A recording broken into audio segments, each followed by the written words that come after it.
grass shivers. Dust tastes like thunder. A low rumble slides across a golden plain.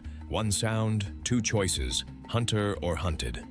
Welcome to East Africa's wild heart, from Uganda's mist-draped forests to sunlit savannas and the winding White Nile. Hippos bake like boulders, crocodiles idle like loaded springs, elephants redraw dusty paths, and lions, the artists of pressure and patience, test the nerve of everything that moves. This is not just about violence.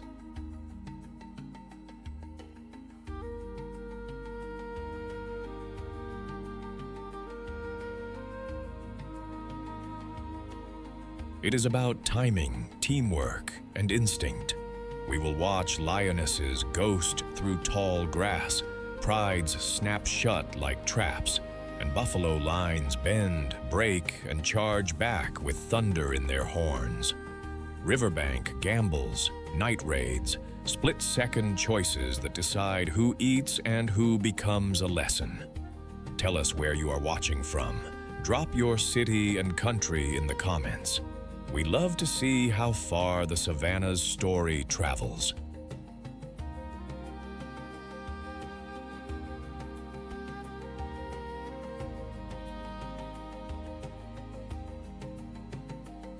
Here, every footprint is a decision, and every echo carries a consequence. Ready, the light dips, the wind stills, and the first hunt gathers. Lionesses low, cubs hushed, a pride about to write its next fierce chapter.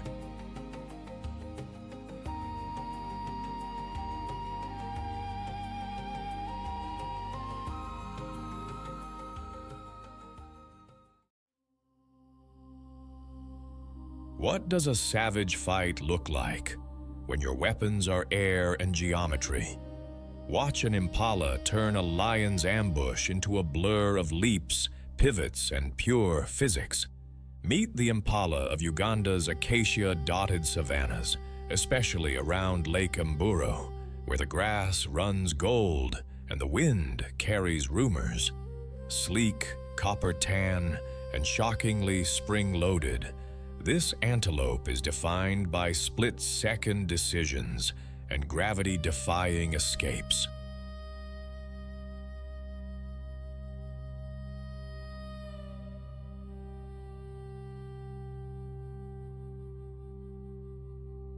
Painted in warm cinnamon with a clean white belly and charcoal accents, the impala looks like elegance sketched in motion.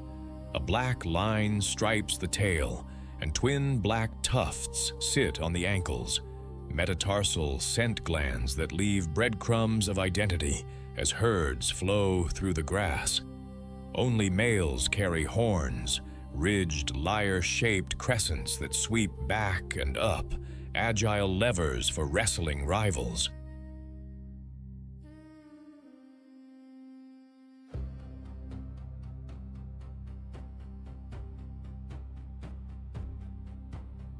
Long, elastic legs house coil spring tendons. Slim, shock-absorbing hooves bite into dusty ground, then release like catapults. In a chase, an adult can burst toward 80 kilometers per hour, leap 3 meters high, and clear 10 meters in a single bound, parkour written by evolution. Huge, liquid brown eyes set wide on the skull grant nearly panoramic vision, while big, swiveling ears vacuum up the savanna's gossip, pause in the grass, a wing flick, the hush before trouble.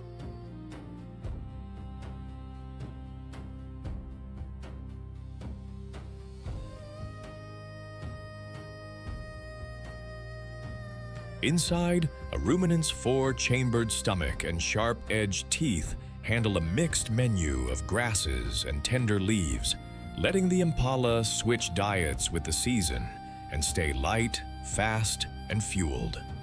Impalas are daytime dancers with crepuscular flair. They graze at dawn, browse in shade when the heat tightens its grip, then return to the buffet as the light softens. Water is important, but not constant. These antelopes stretch hydration by drawing moisture from green plants when pools shrink.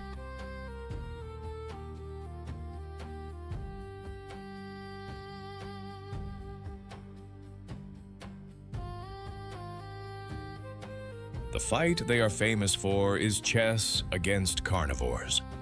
At the first snort of danger, the herd compresses, then detonates, starting high, swerving hard, threading bushes at full tilt. Those bouncing leaps are not panic, they are strategy, forcing lions, leopards, and wild dogs to recalculate speed and angle with every heartbeat. Impalas shout their alarms in explosive snorts and sniffs, sometimes stamping forefeet like punctuation.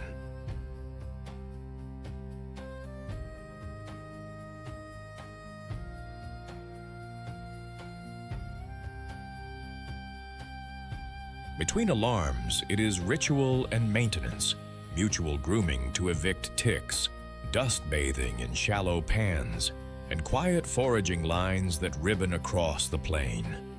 Strength, for impalas, is spelled together. Most females travel in herds with their young, a living kaleidoscope that trades eyes and ears for safety.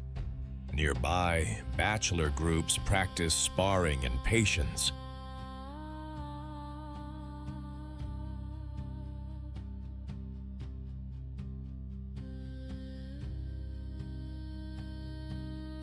When the rains tease the grass alive, males flip a switch.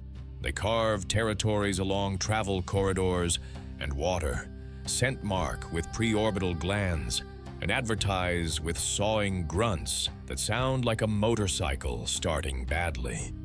Then come the savage bits, horn clashes, neck wrestling, hook and twist maneuvers, and high-speed chases that leave shoulders scarred and egos adjusted.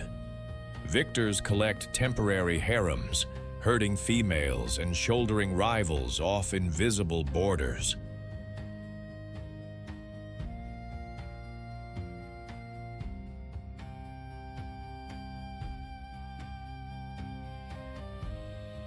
Calves often arrive in a synchronized pulse. Newborns hide for days in cover before joining a nursery of peers, guarded by mothers who can turn on a dime and put a leopard in the wrong patch of air. Impalas are the hinge in the savanna's door. By switching between grazing and browsing, they even out pressure on plants and help maintain a mosaic of grass and shrubs.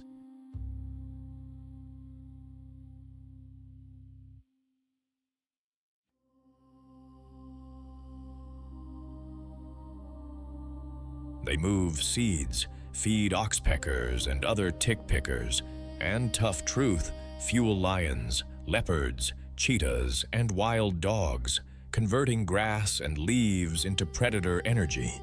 Their nimble, herd-based vigilance shapes where carnivores hunt and when. Globally, they are listed as of least concern, but snares, fencing, and habitat squeeze can turn a good year into a bad one fast. In Uganda's protected areas, rangers and community programs help keep the herds unbroken and the leaps unbroken too.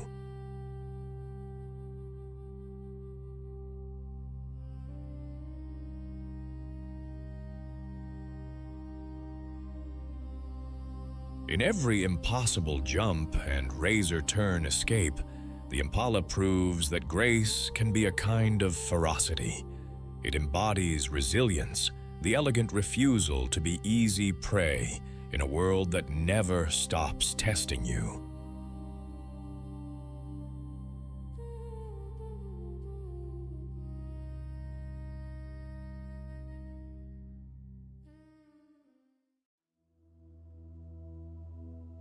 The river does not roar. It whispers, then detonates. In Uganda's still waters, calm can flip to chaos in a heartbeat when a Nile crocodile decides the fight has already been won. Meet the Nile crocodile of Uganda's White Nile and Mirror Still lakes, an ambush specialist wrapped in armor. With jaws capable of nearly 5,000 pounds per square inch, this reptile wins by patience, not by sprinting.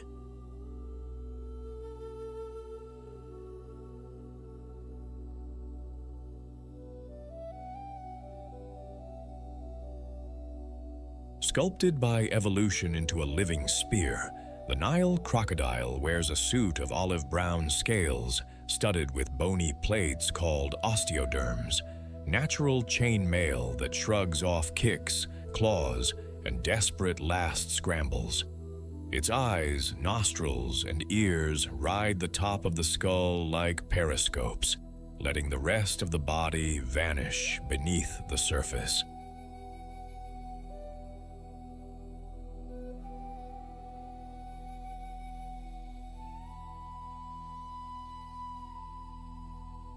A nictitating membrane slides over each eye like a built-in swimming goggle, and a palatal valve seals the throat so it can drag prey underwater without drowning itself. The tail is a ridged engine, propelling sudden bursts from a motionless drift. Webbed feet fine-tune the approach. Along the jaws, tiny sensory pits read ripples the way a seismograph reads earthquakes. One footfall on the bank can be a dinner bell.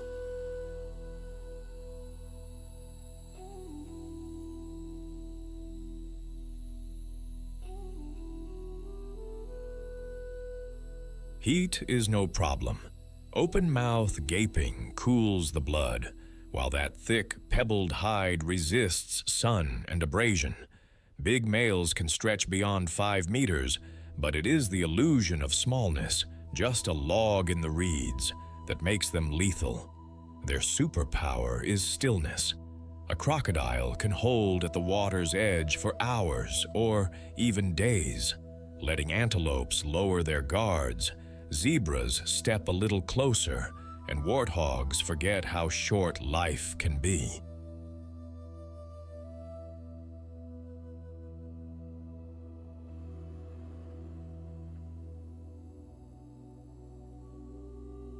It studies shadows, wind, and the rhythm of a herd, then chooses the crossing point where panic has no exits. The strike is a piston, a vertical surge, jaws slam shut, and the victim disappears in a hail of spray. Against large prey, the crocodile employs the infamous death roll, spinning with violent torque to tear, disorient, and end resistance fast.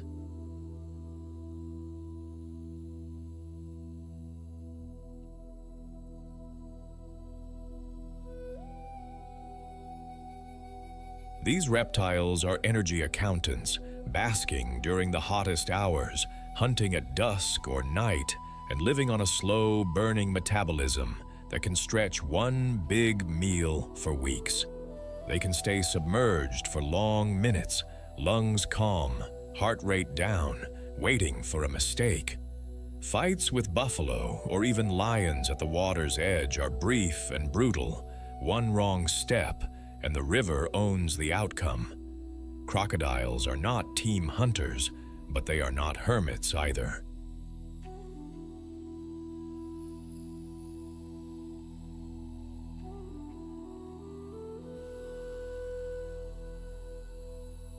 On prime banks, they gather like armored sunbathers, where quiet hierarchies rule who gets the best basking spot or first bite of a carcass.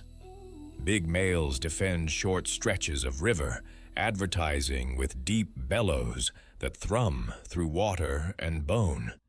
Courtship is a low rumble ballet of nudges and bubble displays, and females become fierce when it counts. They bury eggs in warm sand and stand guard, jaws ready.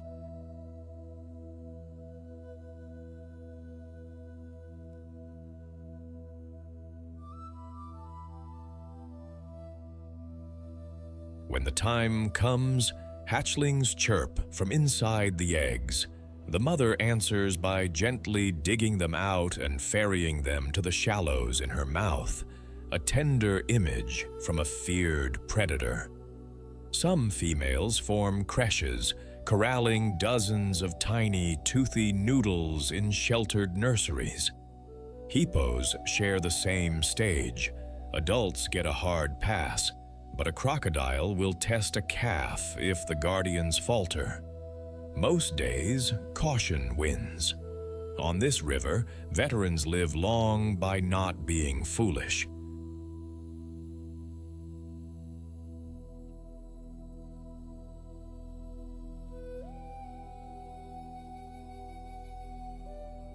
As apex predators and expert scavengers, Nile crocodiles regulate who drinks where and when, shaping the choreography of the riverbank. They transport nutrients from water to land and back again, feeding hyenas, marabou storks, and fish with their leftovers. Their sensory pits detect vibrations, and their slow metabolism, armor, and amphibious lifestyle make them drought-resistant survivors.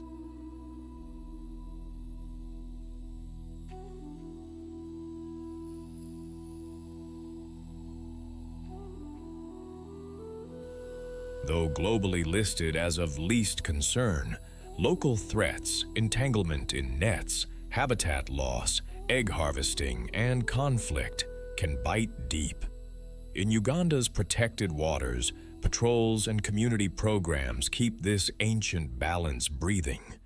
In the silence before the strike, the crocodile is time itself, old, patient, unblinking.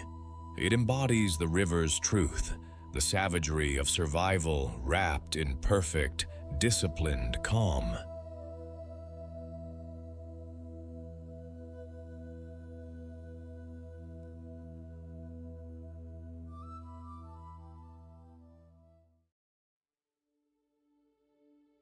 What happens when strategy meets a sledgehammer? On Uganda's savannas, the lion's smartest plays collide with the Cape buffalo's brute force, and the grass becomes a chessboard with horns. Meet the African lion of Uganda's sweeping plains, from Queen Elizabeth to Murchison's river-washed grasslands. Tawny and muscled, with males crowned in storm-colored manes and lionesses sleek as golden shadows, this cat turns teamwork into an art form.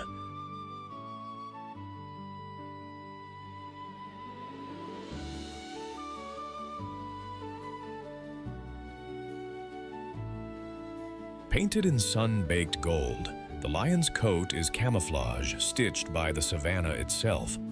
Males wear manes ranging from pale wheat to smoky charcoal, status symbols that also blunt blows and horns in the heat of combat. Broad heads house bone-cracking jaws. Canines like ivory daggers punch through hide, while a bite force and suffocating grip end battles fast.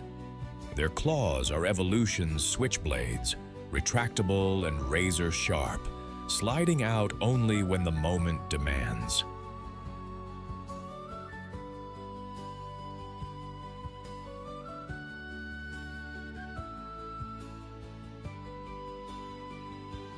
Thick paw pads muffle footfalls, so a 400-pound predator moves like a rumor in tall grass.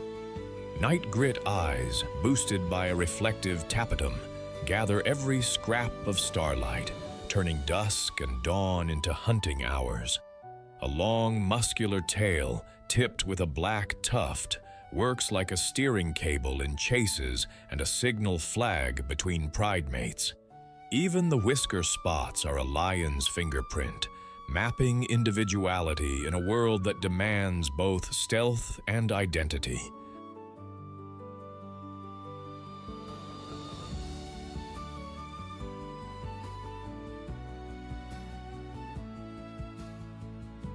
Lions are masters of the slow burn. They nap with royal dedication, up to 20 hours, then flip the switch at twilight. Lionesses lead the hunt, sweeping forward in a crescent formation, each cat reading the others with tiny flicks of ears and tail. Against antelope, they slide within striking distance and explode. Against buffalo, it is a different syllabus. They probe the herd's edges, test reactions, and search for a lapse, a calf momentarily exposed, a bull distracted, a lagging cow.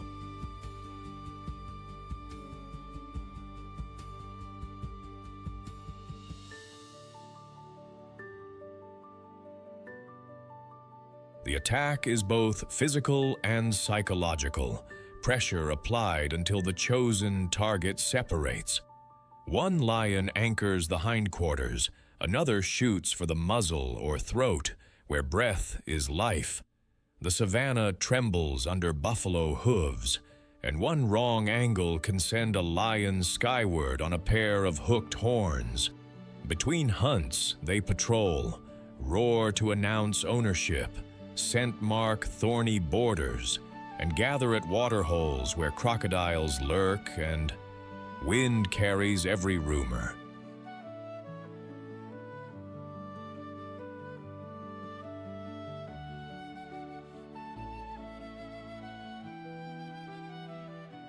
Meals are messy democracies, dominant eaters first, cubs squeezed in by pleading faces and shameless persistence.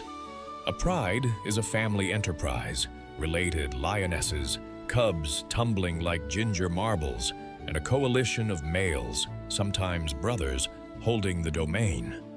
Lionesses run the logistics, synchronize births, and practice alloparenting, nursing and babysitting each other's young. Greetings are tender, head rubs, low grumbles, a braid of tails before the work begins.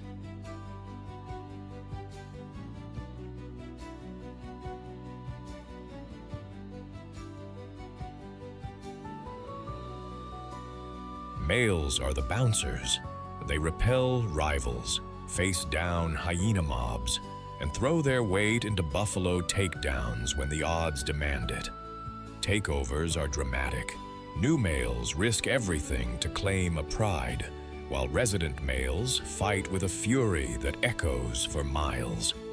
Cubs learn by shadowing, stalking grasshoppers, copying crouches, and later, watching buffalo drills that could fill a gladiator school. It is a soap opera with claws, but the script is survival.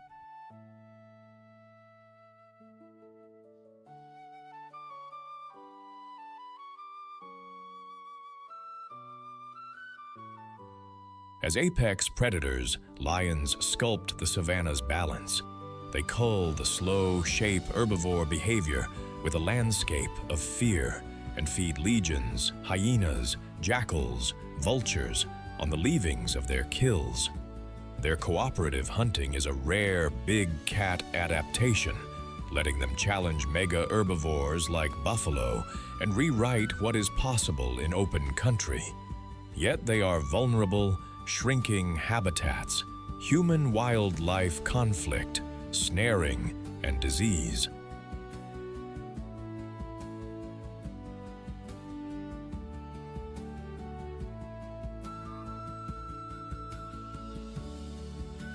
The species is listed as vulnerable. In Uganda's protected areas, community-led conservation and anti-poaching patrols are the quiet heroes. In the thunder between lion and buffalo, we witness more than violence. We see strategy, family, and courage braided into one heartbeat. The lion embodies collective strength, a reminder that even in the fiercest fights, unity is power.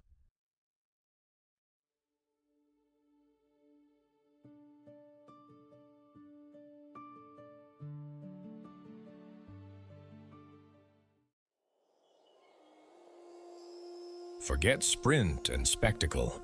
This is power on a slow burn. When eland bulls lower their horns and that tendon click starts sounding like a metronome, the savanna knows a serious argument is about to begin.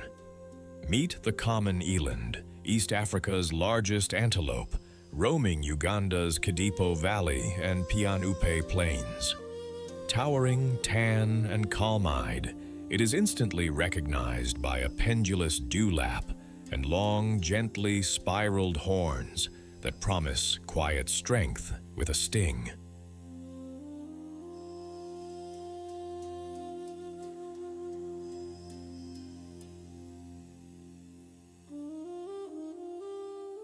Painted in warm fawn with a white underbelly and, in many individuals, faint chalk stripes along the flanks, the eland looks as if it has been dusted by the horizon. A black tufted tail, dark leg markings, and a beard-like throat fringe frame that broad chest and massive shoulders. Both sexes carry horns, thick, slightly twisted lances that grow longer on females and heavier on males, used as levers in wrestling bouts and as spears when something toothy makes a bad decision.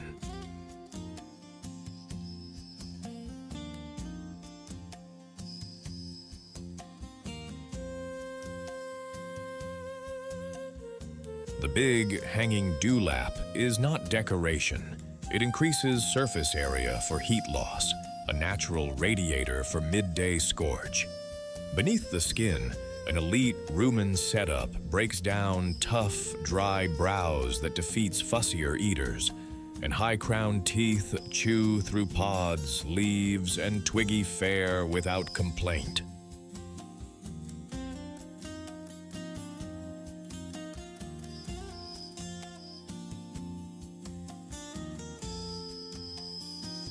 Splayed, rubbery hooves grip rocky slopes. Dense muscle gives startling spring for an animal this size. And yes, those knee tendons really do click as they walk, a wooden knock soundtrack that can carry across open ground. In a landscape where water vanishes, the eland's physiology leans cool and efficient, able to stretch hydration and harvest moisture from food. Elands do not rush the day, they manage it.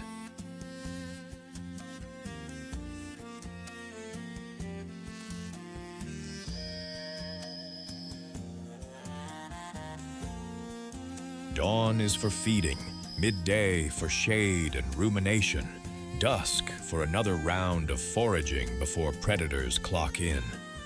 In the dry months, when grass crisps to straw and pans shrink, they push farther between browse patches and water points, endurance travel that mirrors the impala's long-distance strategy, but at a measured, economical gait. Being tall pays. They pluck leaves and seed pods above zebra height, tongue and lips working like gentle forceps.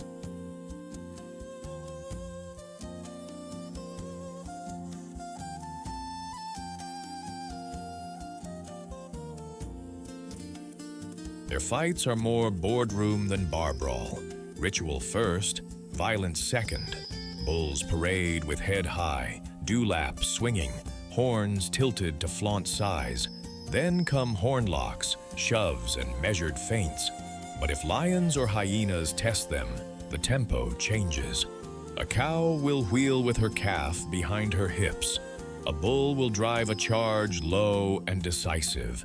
And a circle of eland, horns outward, can turn a hunt into a regret.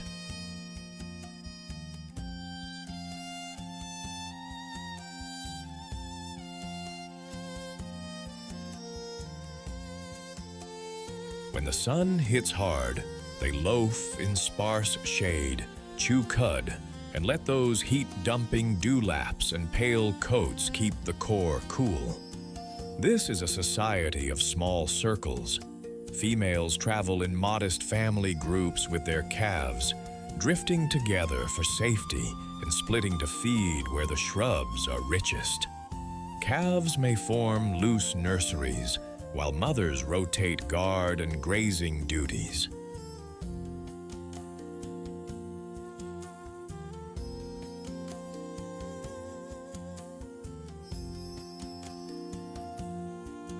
A Adult bulls are often solitary or in relaxed bachelor bands, shadowing the female groups when breeding scent hangs in the air.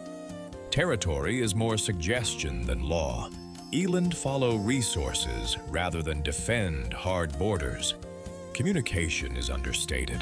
Body posture, horn display, a hush of grunts, and of course, that signature knee click, which may broadcast size and confidence without wasting breath.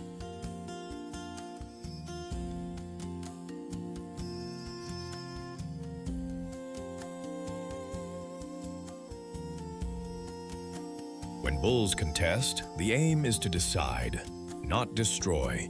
Horn-to-horn wrestling, pushing matches, and slow, grinding tests of stamina, where the dewlap doubles as a padded bumper.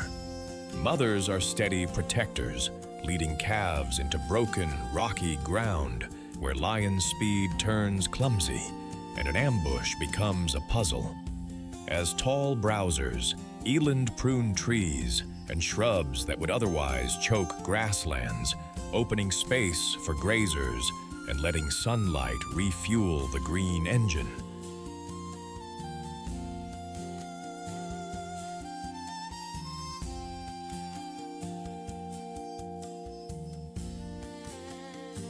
They disperse seeds in their travels, ferry nutrients through dung, and as large herbivores, shape where predators patrol and when. Their heat tolerance and ability to live on dry, fibrous diets keep the herbivore guild functioning through harsh seasons.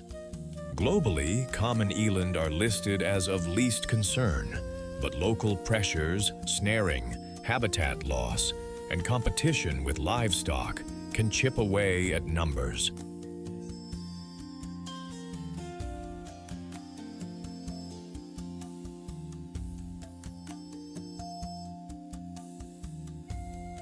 Protected areas in Uganda give them room to roam, and community-led conservation keeps those quiet giants part of the landscape. The eland's battles are not always loud, but they are relentless. It embodies endurance over flash and resolve over panic. A reminder that in the savanna's harshest seasons, calm, patient strength can be the fiercest fight of all.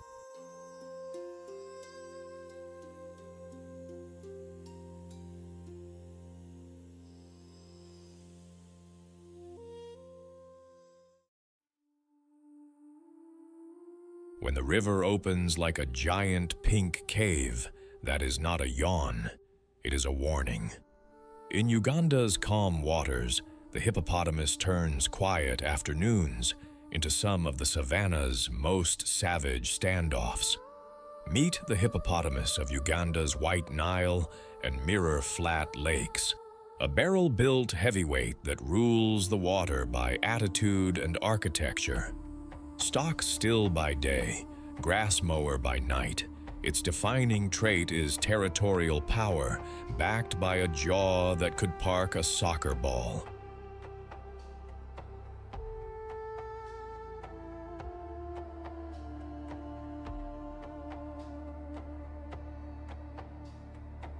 Painted in slate gray with blush pink highlights, the hippo looks stone-carved, then suddenly moves like a torpedo.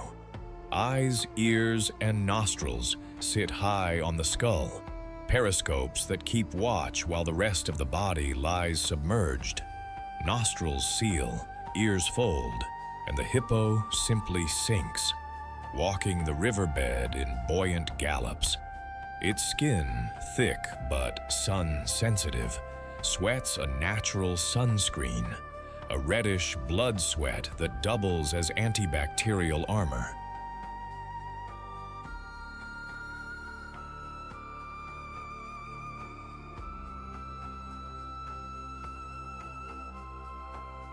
Short pillar legs end in splayed toes that grip mud. Dense bones act like ballast. The mouth is evolution's jawbreaker, a 150-degree gape bristling with overgrown canines and incisors, sharpened by constant grinding. Despite the bulk, speed is a party trick. On land, a hippo can burst past 30 kilometers per hour, and in water, it surges with frightening acceleration, especially over short distances.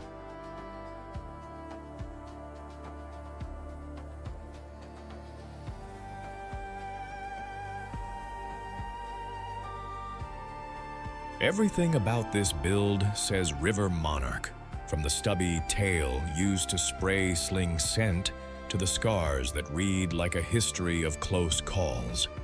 By day, hippos stack together in pods, also called colonies, like living boulders, skin cooling underwater that shields them from the punishing equatorial sun. The surface is an amphitheater of wheeze honks, bubble grunts, and ripples. Hello, excuse me, back off. Late light flips the switch.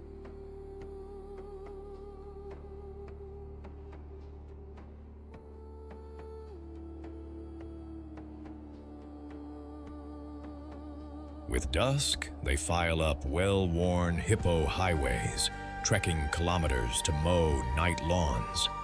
A single adult can chomp through up to 40 kilograms of grass before sunrise, then ghost back to the river's edge by first light. Territoriality shapes every hour. Bulls carve watery fiefdoms, fanning dung with that stubby tail like a paintbrush. This stretch is mine. A gape is not a yawn, but an audition for fear. If that fails, the charge is a battering ram with tusks.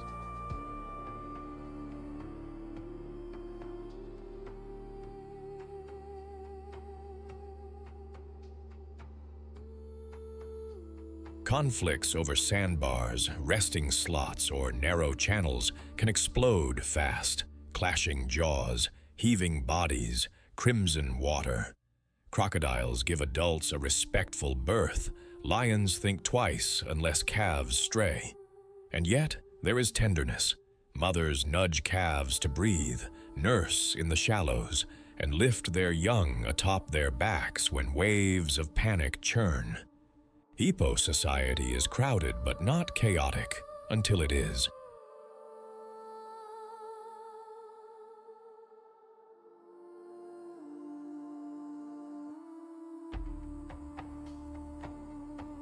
A dominant bull presides over a slice of river, tolerating females, calves, and a few subordinate males who know the rules. Females form loose circles of familiarity, parking their youngsters in the calmest pockets while they surface in shifts like practiced lifeguards. Communication is rich.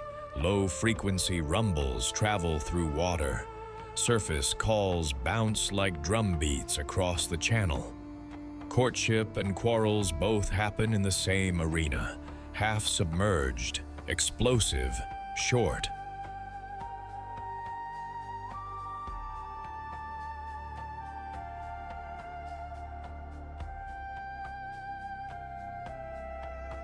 Bulls contest with ritual swagger first, dung-flinging, gape displays, then escalate to jaw duels that can leave railroad-length scars. Calves are born into the water world, able to close nostrils and suckle underwater, guarded by mothers who will body-check intruders, boats included. It is no accident hippos cause more human deaths in Africa than any other large mammal.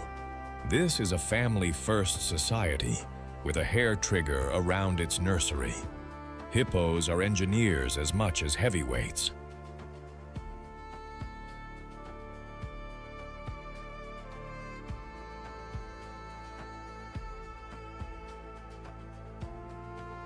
Their nightly grazing trims coarse grasses, triggering fresh growth that benefits antelope herds. Their trails carve channels that guide rain and shape floodplains. Dung ferries nutrients from land to water, feeding fish, insects, and in moderation, entire aquatic food webs. Few predators trouble adults, but calves can fall to lions or crocodiles, making vigilance a community habit.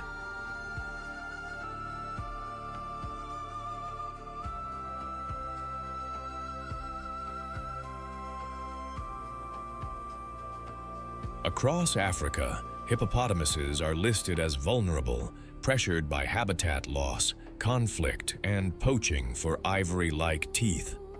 In Uganda's protected waters, anti-poaching patrols and community stewardship help keep the river's heartbeat steady. In every thunderous gape and midnight march, the hippo embodies unapologetic power and collective strength, a reminder that even the gentlest-looking waters can guard a fierce, ancient will to survive.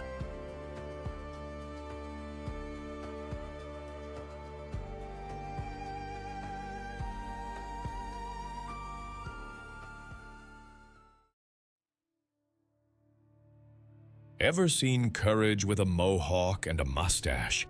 When a warthog gets cornered, the savanna suddenly sprouts sharp opinions and a pair of tusks that mean business. Meet the African warthog of Uganda's sun-baked plains and light woodlands, from Murchison Falls to Kadipo's wind-scoured grass.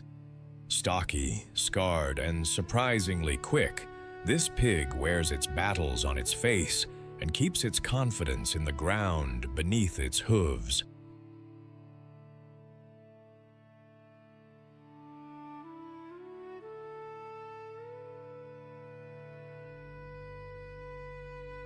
Sculpted like a compact bulldozer, the warthog carries dark, leathery skin and a scruff of coarse bristles that stand up in a punky mane when excitement crackles. Those warts are not blemishes at all, but thick pads of skin, cheek shields that cushion blows during head-to-head tussles. Curved upper tusks arc like crescents, but it is the shorter, razor-edged lower tusks that do the cutting, slashing sideways with nasty precision.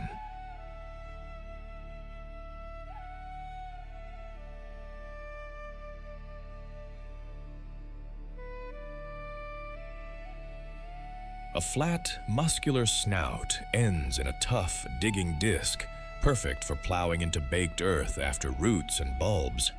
The front knees wear calloused pads.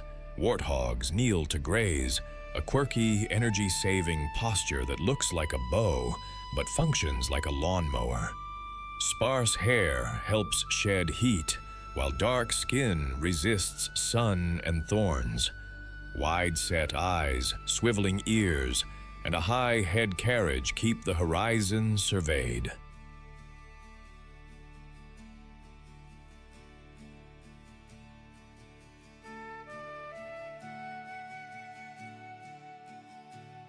And when it is time to go, that skinny tail pops upright like a radio antenna, an all-aboard flag for a fast, zigzag exit.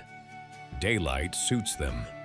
Warthogs spend mornings and late afternoons foraging, then rest through the hottest hours near shade or burrow mouths.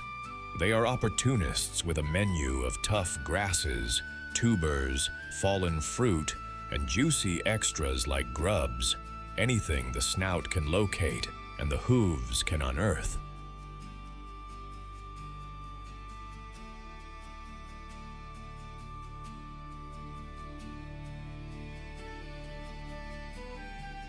Digging doubles as engineering. They open and tidy old aardvark burrows, then reverse park into them at night, tusks pointed out like a doorman who lifts weights. Predators rewrite the schedule. At the hint of lion or hyena, a sounder bolts in single file, tails aloft for visibility in tall grass. If escape routes pinch shut, a warthog can pivot from comedian to gladiator, charging low, slashing with those under tusks, and shrieking with the kind of clarity that makes even a leopard blink.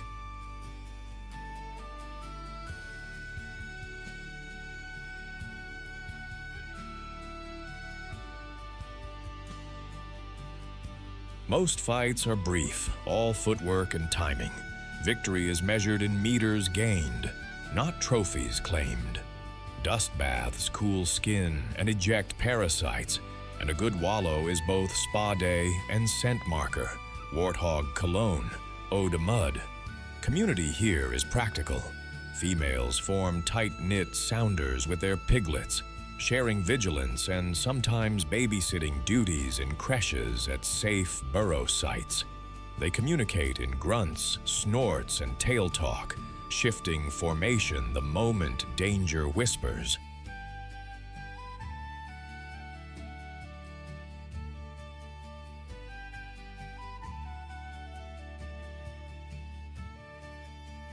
Boars often live alone or in loose bachelor groups, swinging by when mating season stirs the air. Male-male contests are armored fencing matches, head shoves, tusk parries, and sidesteps, where those facial warts pay their dues. Gestation runs about 5 to 6 months. Litters of 2 to 4 emerge striped and swift, born into a world where standing up fast is lesson 1.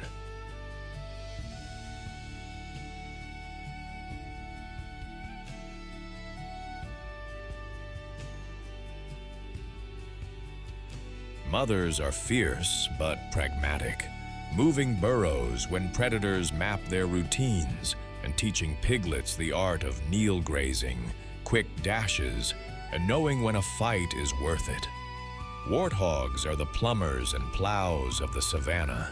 Their digging aerates soil, plants seeds, and invites rain into hardpan. Their grazing trims coarse grasses, so tender regrowth feeds antelope lines behind them. Old burrows become life support for mongooses, jackals, and even owls.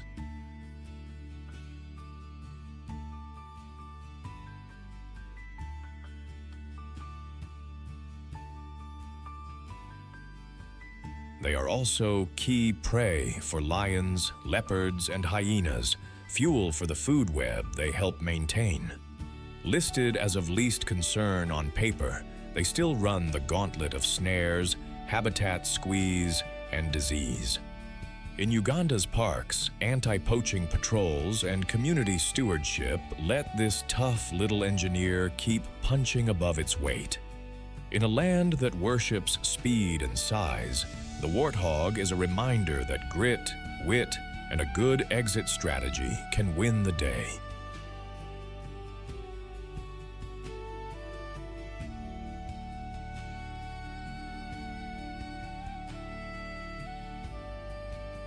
It embodies the spirit of scrappy survival, unpretty, unpretentious, and unstoppable when it matters.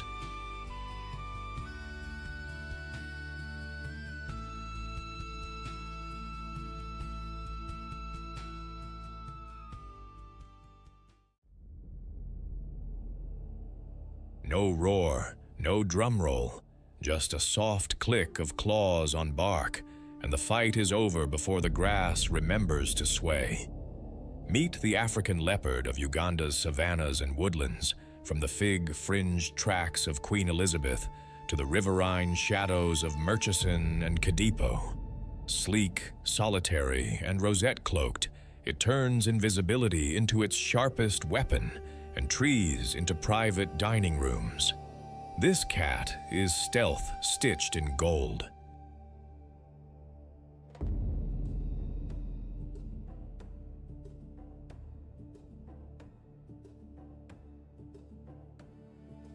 A slender, muscular body wears a coat of sunlit amber scattered with black rosettes, nature's pixelation that dissolves the leopard into leaf and shadow. Wide, padded paws erase footsteps. Retractable claws stay razor-keen for climbing, and that final, vice-like grip. The tail is a balancing pole, long and expressive, steadying roof-to-branch sprints and tight mid-air twists.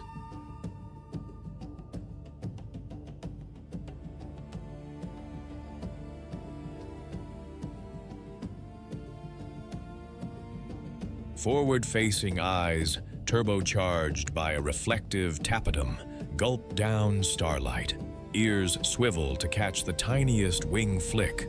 Whiskers map thorny spaces like radar. The skull is compact and powerful, short jaws built to clamp a throat or nape with clinical precision. And then there are the shoulders, overbuilt winches of muscle designed for the showstopper, deadlifting a carcass heavier than the cat and hauling it into a forked branch where lions and hyenas can only glare from below.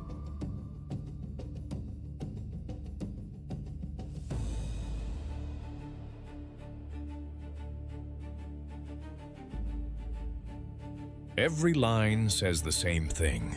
Get close, strike clean, vanish upward. The leopard's savagery is strategy. It hunts alone, leaning on patience so profound it feels like a superpower, lying low for an hour, reading wind and routine, inching forward only when a head drops or a hoof hesitates. Most action unfurls at night or in the cool edges of dawn and dusk. The approach is a slow equation, grass to termite mound to gully, until distance collapses and speed detonates.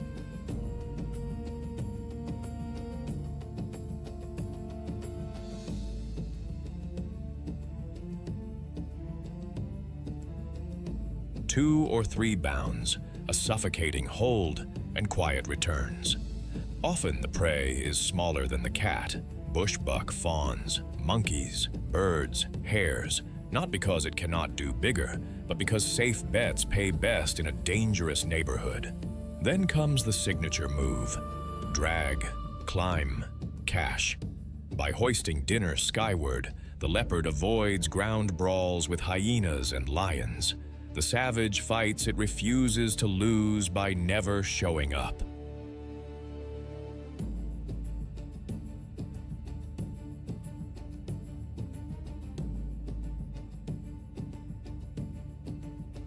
Diet is flexible by design. Young antelopes, monkeys, birds, reptiles, whatever the season and shadows allow. In a world where resources flicker, adjustment is the daily ritual. Privacy is policy. Adults live alone, their home ranges overlapping like polite whispers instead of lines drawn in stone, males skimming the edges of several females' territories. They negotiate with scent marks, scratch posts, and a rasping, saw-like call that threads through the dark.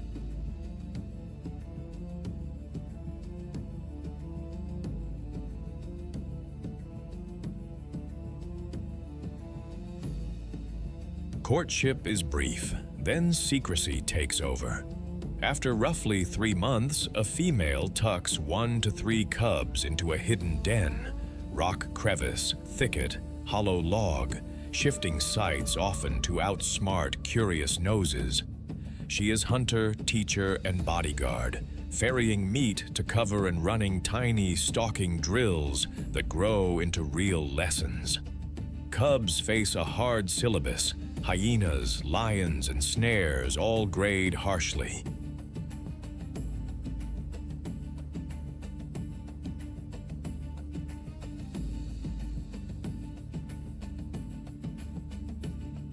Adults dodge open conflict whenever possible, but corner a leopard and you will meet a blur of claws and muscle that convinces trouble to reconsider. As adaptable ambush predators, leopards prune small and mid-sized herbivores and primates, shaping when and where grazing and browsing happen. Their tree-cached kills fuel a second wave of life. Genets, civets, eagles, hyenas, recycling nutrients from canopy to soil.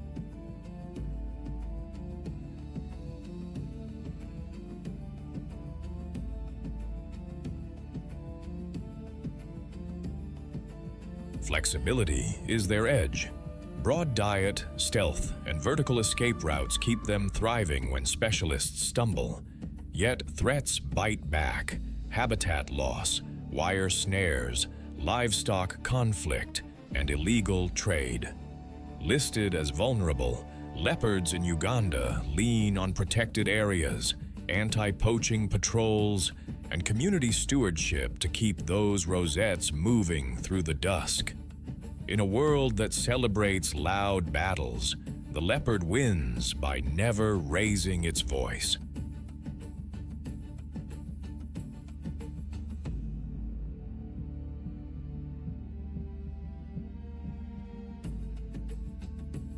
It embodies the art of precise ferocity, a reminder that sometimes the fiercest fight is a whisper followed by silence.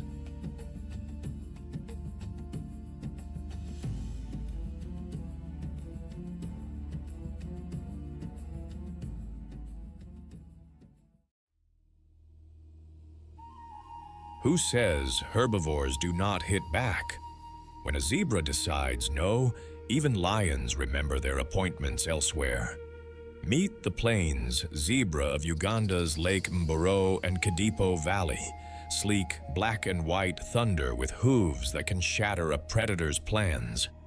Its stripes are not just fashion, they are a moving mirage that turns a hunt into guesswork. Painted by nature in bold barcodes, each zebra's stripe pattern is a one-of-a-kind signature, identity cards etched in light and shadow.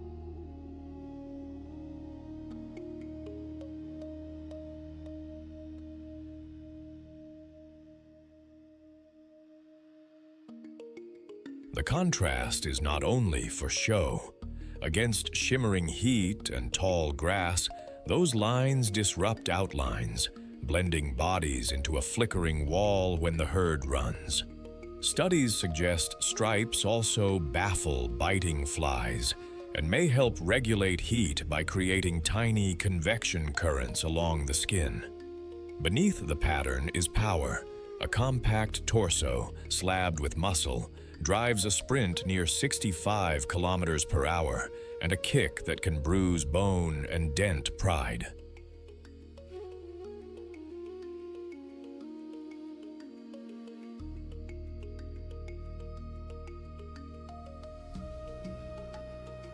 High-crowned teeth grind silica-laced grasses, and a hindgut fermentation system turns coarse, fibrous forage into fuel, an edge when the menu gets thin. Big swiveling ears catch trouble long before it arrives. Wide-set eyes watch nearly all directions at once, and tough, narrow hooves bite into baked ground. Even the dark muzzle and broomtail have jobs, pruning sharp blades and swatting persistent parasites in a land that never stops testing them.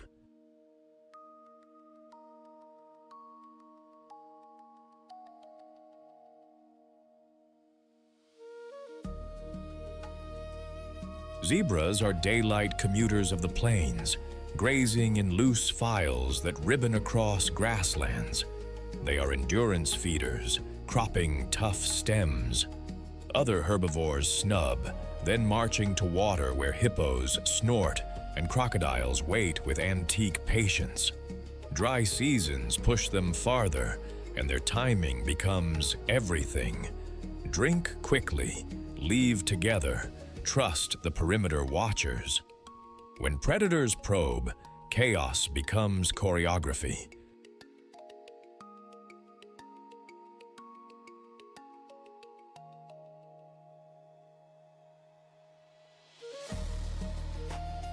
The herd tightens, faces shift outward, foals slide to the middle. If a charge comes, they zigzag, pivot, and explode, dust, legs, and stripes turning the view into static. A cornered zebra does not fold. It spins and fires backward, kicks like pistons, bites low at a hunter's legs, and may drop to its knees to strike with both hind hooves at once. Stallions act like bouncers, slashing with incisors and charging hyenas to break a surround.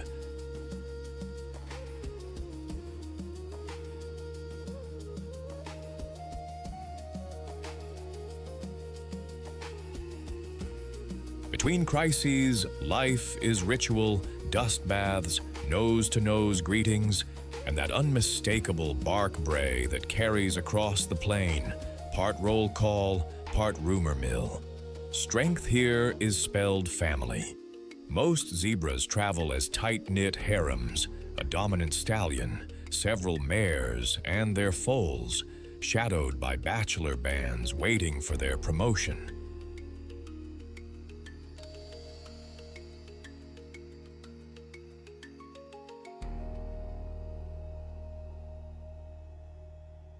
The stallion sets the tempo, steers to water, and stands between danger and the core. But mares are the anchors, synchronizing movements and nursing the next generation of stripes. Foals stand within minutes of birth, legs wobbly, eyes locked on their mother's unique pattern like a living password. Affection is practical. Mutual grooming untangles manes and cements bonds. Alarm calls are instant group messages.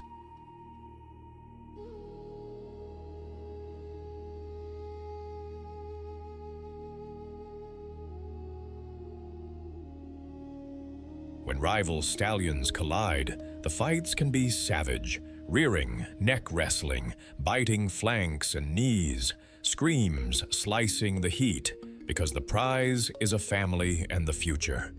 In predator rushes, adults wheel into a living shield, presenting hooves and teeth, shifting as one so no single back is exposed. Unity is not optional, it is armor. Zebras are lawnmowers with a landscape plan.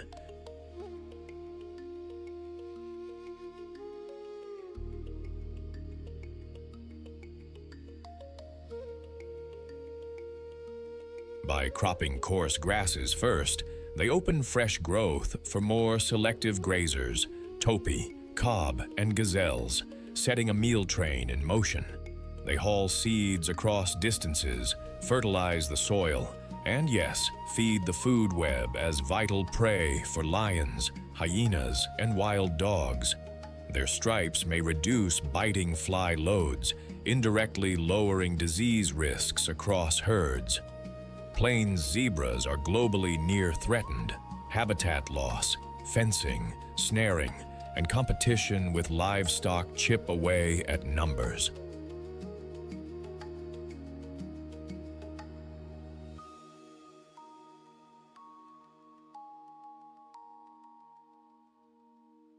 In Uganda's parks, rangers and communities hold the line so the stripes keep moving.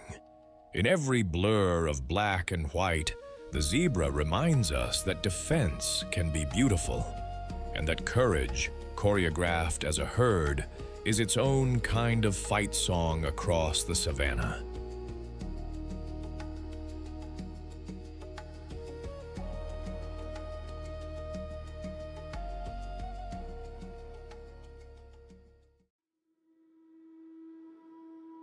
Grace can be gentle until it is not. When a giraffe decides to fight, a 6-foot neck turns into a swinging mace, and a single front kick can rewrite a lion's afternoon. Meet the Rothschild's giraffe, a towering resident of the savanna, whose long legs and long neck, patterned in creamy-edged patches, make it one of nature's most majestic sights.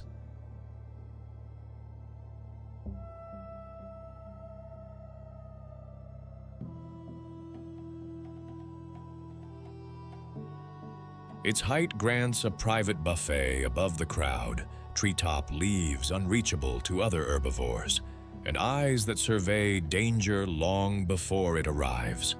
Painted in warm chestnut blocks outlined by pale lines, with pale stocking legs below the knees, the Rothschild's giraffe looks like sunlight broken into puzzle pieces.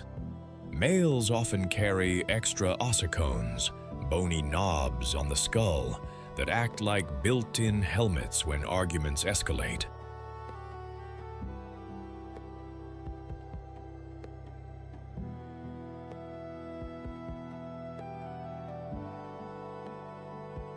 A prehensile, dark tongue nearly half a meter long threads through acacia thorns, while tough lips and a leather-hard palate shrug off spines most mouths fear. Inside, the engineering is audacious. A huge heart drives high blood pressure up that impossible neck, while valves and a sponge like rete mirabile protect the brain when the head dips to drink. Dinner plate hooves steady those telescoping legs. A tail with a tassel swats flies with lazy precision.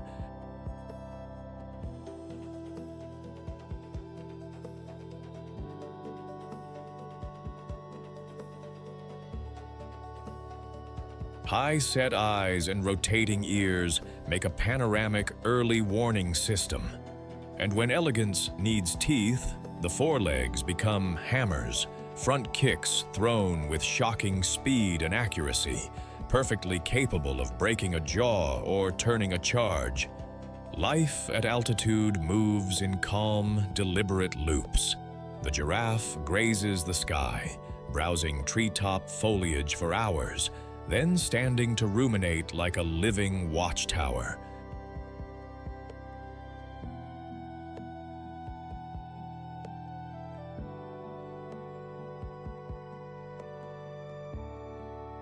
It feeds mostly in the cool of morning and late afternoon, drifting across large ranges to map the shifting menu.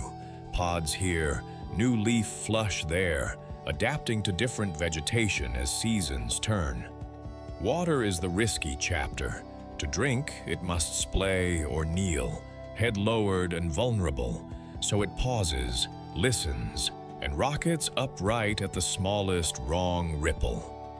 Predators know to test the young or isolate the old. Healthy adults are another story.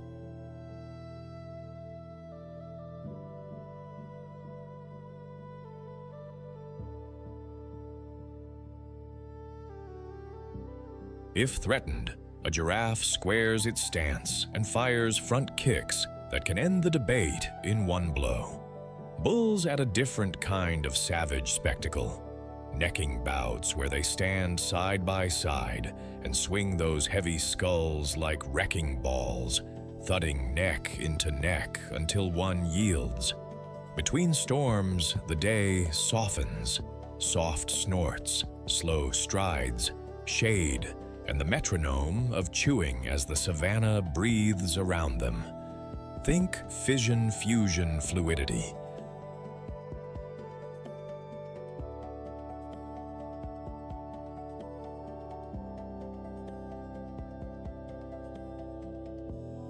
Cows and calves drift in loose, changeable groups, joining and parting as food and comfort dictate. Calves often gather in creches watched by a few vigilant mothers, while others browse nearby. Bulls cruise solo or cluster in bachelor bands, shadowing female groups when courtship stirs. Dominance is settled more by physics than fury. Necking starts as measured sparring and can escalate to bone-on-bone hooks to the ribs or flanks.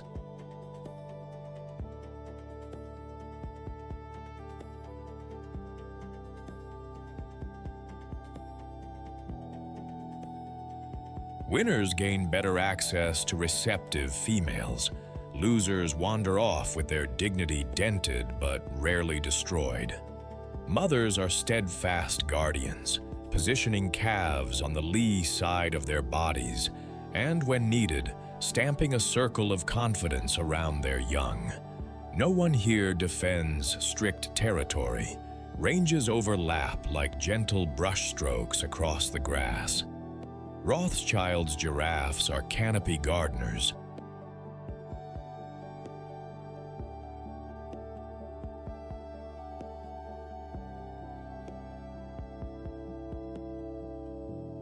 By pruning high branches, they stimulate fresh growth, let light flood to grasses below, and ferry seeds across distances in a tall, loping commute. Their constant movement knits habitats together. Their vigilance is a public service. Zebras and antelopes often feed nearby, trusting that high vantage. Calves and weakened adults feed lions and hyenas, returning nutrients to the system they help shape.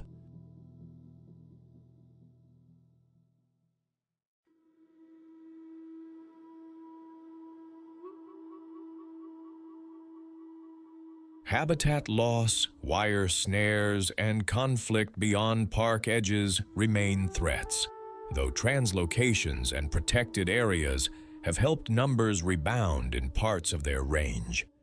The giraffe is elegance with a hidden edge, a reminder that height, strength, and alertness can turn serenity into sudden power. It embodies the savanna's quiet law: be gentle with the leaves and fierce when the wild comes calling.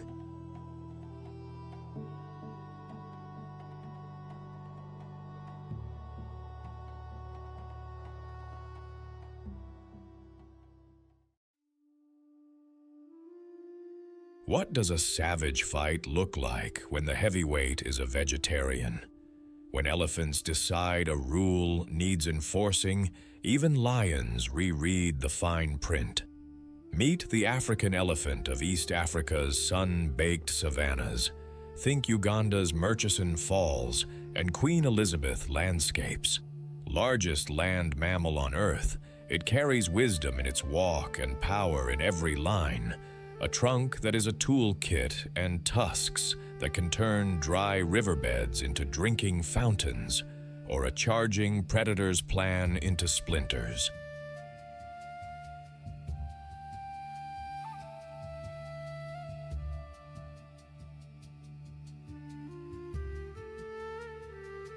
Draped in slate-gray armor, the elephant looks carved from weather and time. Wrinkled skin is not just style. It traps moisture and mud, slowing water loss and blocking sun. Those broad, flapping ears are living radiators, veined panels that shed heat in the midday furnace. Up front, ivory crescents curve from the skull, tusks that pry, lift, strip bark, dig wells, and when necessary, joust.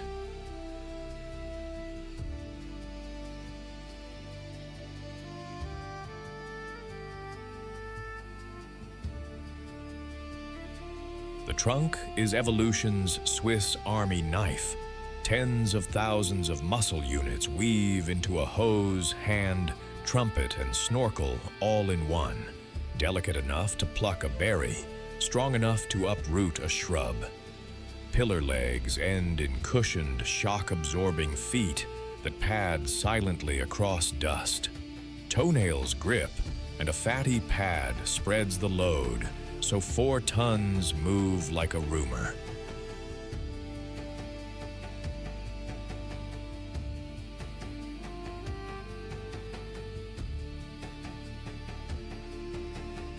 Eyes are small, but the brain behind them is vast, tuned for memory of water, roots, and moments when the herd had to stand its ground. A day in elephant terms is a landscape-sized errand list.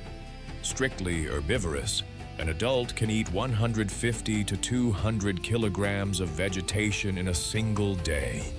Grass in the wet months, bark, roots, and branches when the menu gets tougher, reshaping the savanna with every mouthful.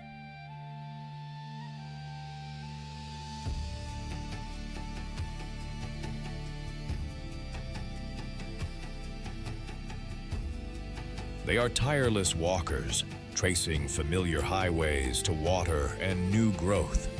In the dry season, resourcefulness turns heroic. Using tusks and those shovel-sure feet, they dig into dry riverbeds to tap the groundwater beneath, turning dust into lifelines. These pop-up wells start with elephants, but soon serve zebras, antelope, and birds desperate for a sip. Dust baths and mud wallows are spa days with a purpose, parasite control and sunscreen in one gloopy layer.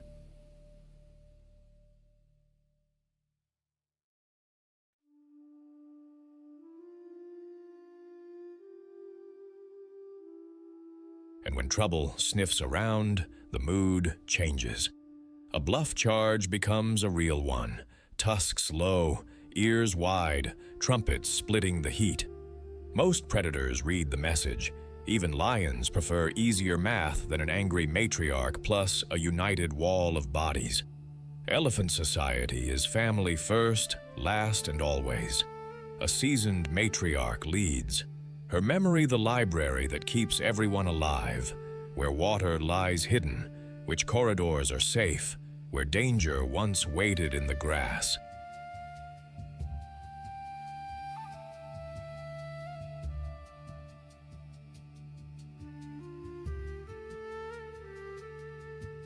Around her, mothers, aunts, and teenagers form a moving classroom, with calves in the safest center. Knowledge passes quietly, nudges, rumbles, the slow choreography of a herd deciding together. When threatened, the formation is instant, a protective circle around the young, adults facing outward, tusks ready. That unity alone can push lions to retreat. Bulls live differently, often solitary or in bachelor groups, drifting at the herd's edges.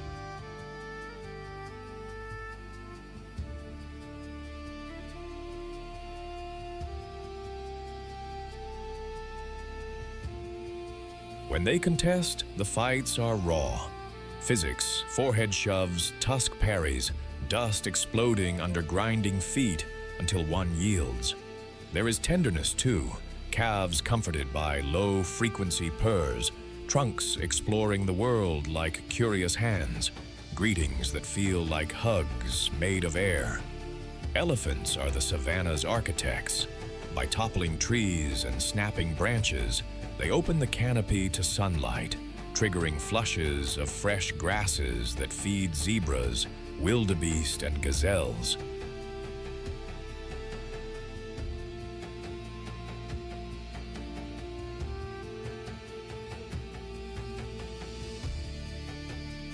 Their long-distance travels stitch habitats together, and their dung, seed-studded and nutrient-rich, plants tomorrow's groves while feeding beetles and boosting soils. Wells dug in dry riverbeds keep entire neighborhoods alive when water vanishes. Their presence shapes predator behavior, herbivore movement, and even the contours of woodlands and grasslands, a living force of ecological design.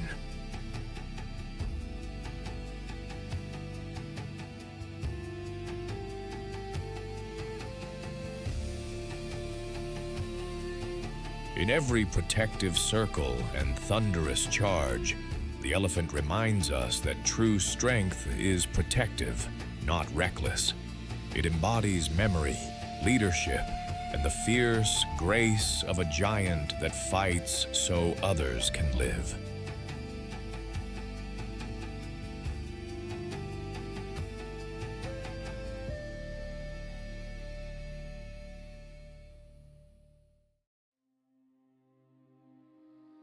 When speed puts on a helmet, you get a fight like a thunderclap.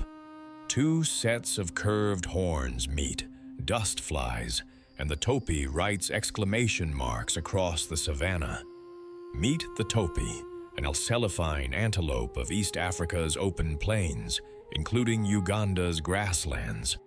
Often confused with its cousin, the hartebeest, the topi is its own athlete, reddish-brown sheen, blackened socks, and sturdy, ridged horns that curve like question marks turned into answers.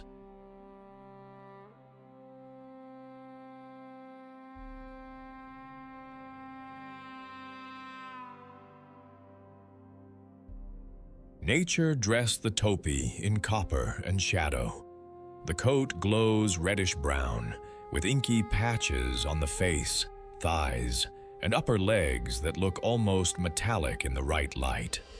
Males are slightly larger and more muscular, but both sexes carry heavy, ringed horns, shorter than a hartebeest's but thick and deadly, curving backward and up for leverage during head-to-head bouts.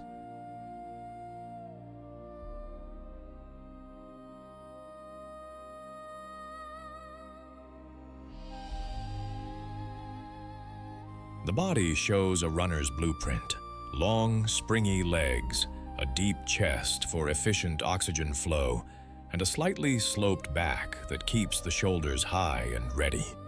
Slender hooves bite into firm ground for sudden pivots. Broad nasal passages cool hot air when sprinting. Big, laterally placed eyes watch nearly all around at once, and those ears flick like satellite dishes when the wind shifts.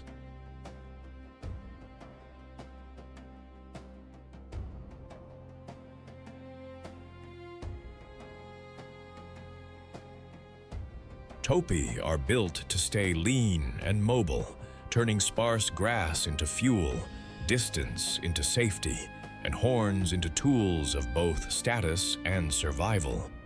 Topis are sunrise strategists and twilight commuters. They graze primarily on scattered, short grasses, picking the freshest, greenest blades with almost snobbish precision. Open country is their comfort zone, great for spotting trouble, terrible for hiding, so they mix vigilance with velocity.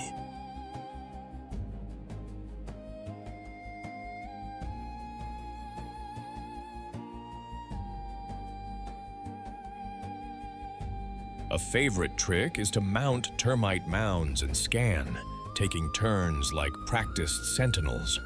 When danger stirs, a lion flattening in the grass, a cheetah ghosting the horizon, the herd compresses, then unwinds into a fast zigzag sprint that can touch 70 kilometers per hour. They dive for denser cover if it is near, but their best shelter is usually space and speed.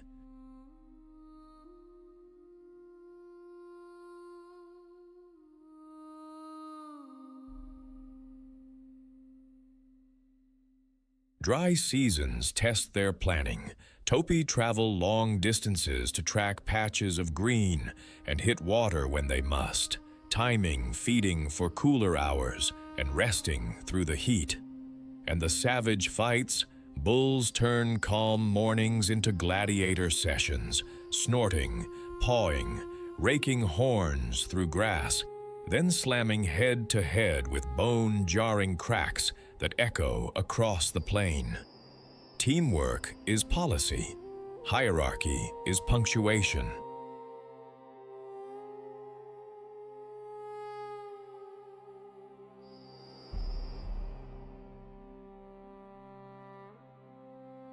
Topis form small family groups or medium-sized herds with a living shield wall, vulnerable animals in the center, seasoned adults on the edges. During breeding peaks, males take up territories along travel routes or gather in leks, each bull advertising with stance, scent, and stamina.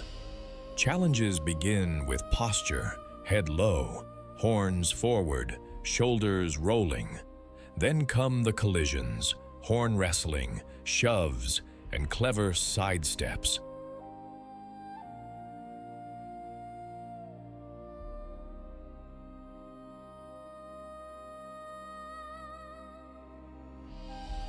Many fights are ritual, designed to decide without ruin.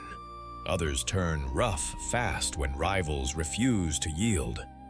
Females move between territories, choosing not just the grass, but the guardians. Calving often pulses with the seasons. Mothers hide newborns for the first days, then fold them into the herd's protective geometry. Communication is constant, snorts, tail flicks, and that classic topi. Stare from a mound that says, "We have seen you, do not try it."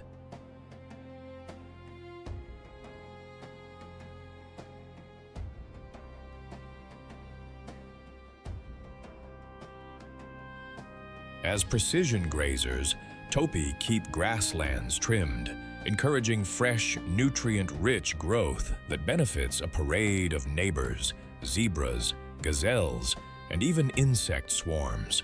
Their movements shuttle seeds and nutrients across big distances. Their vigilance serves as a public alarm for mixed herds. They are crucial prey for lions, cheetahs, hyenas, and wild dogs, converting grass into the energy that powers predators.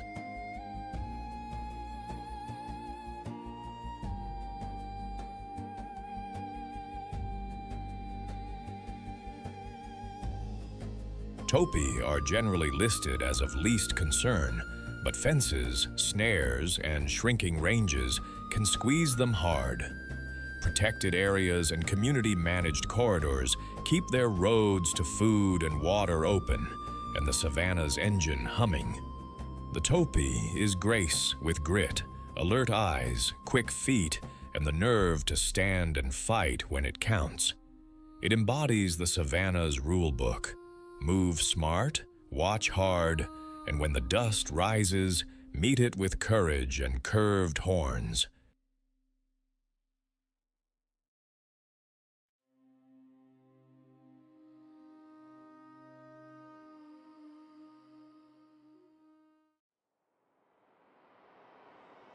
Dusk folds over Uganda's rolling savannas, and the first stars prick the sky above the shadowed forests.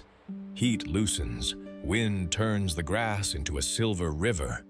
At the edge of a floodplain, everything converges: thirst, hunger, and that old law the wild never repeals. Elephants arrive in a silent column, the matriarch reading the air like a map.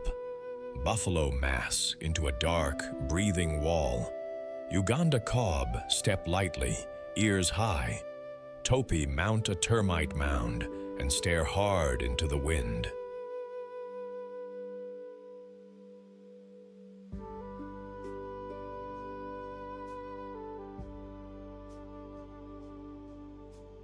Hippos grunt from a backwater like bouncers on break.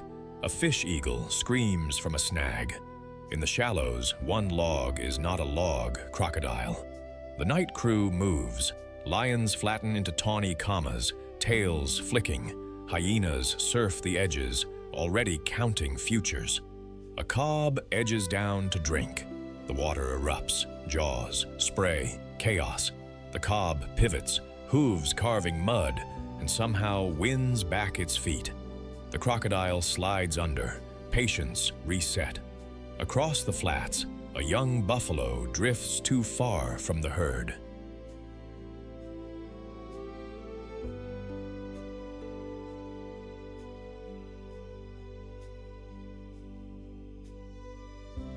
The grass explodes.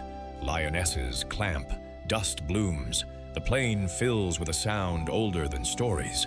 The herd wheels. Bulls drop their heads and charge like an avalanche with horns. A lion sails. A second spins away with a raking blow. In the crush, the calf finds the living tunnel back to safety. The pride pulls off, breath hot, ribs ticking like metronomes. Tonight, hunger keeps its lesson. Trumpets tear the dark. The elephant matriarch steps forward, ears like storm clouds. Lions fade.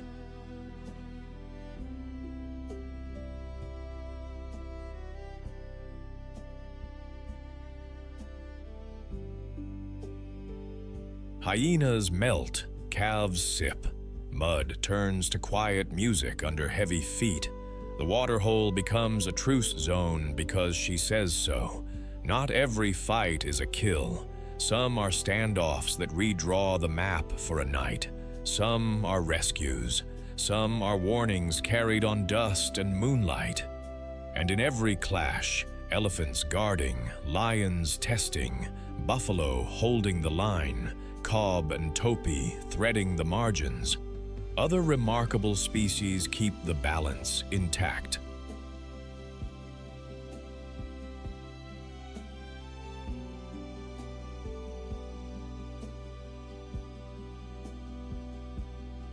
The architects, the sentinels, the opportunists, all pieces of one living equation. We have crossed open plains and wandered forest edges together, watched majesty move and teeth decide, and felt how fragile and resilient this system is at the same time. Our role is to keep the rhythm unbroken, keep corridors open, back the rangers and communities who make sure a snare never becomes the end of a story.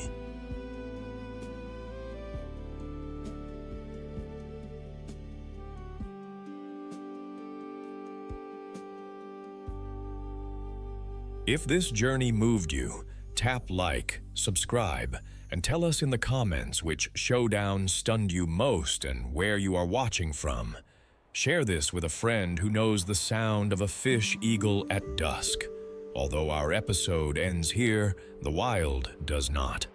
Its stories, struggles, and triumphs keep breathing into every Ugandan sunrise. The journey into the heart of the untamed has only just begun.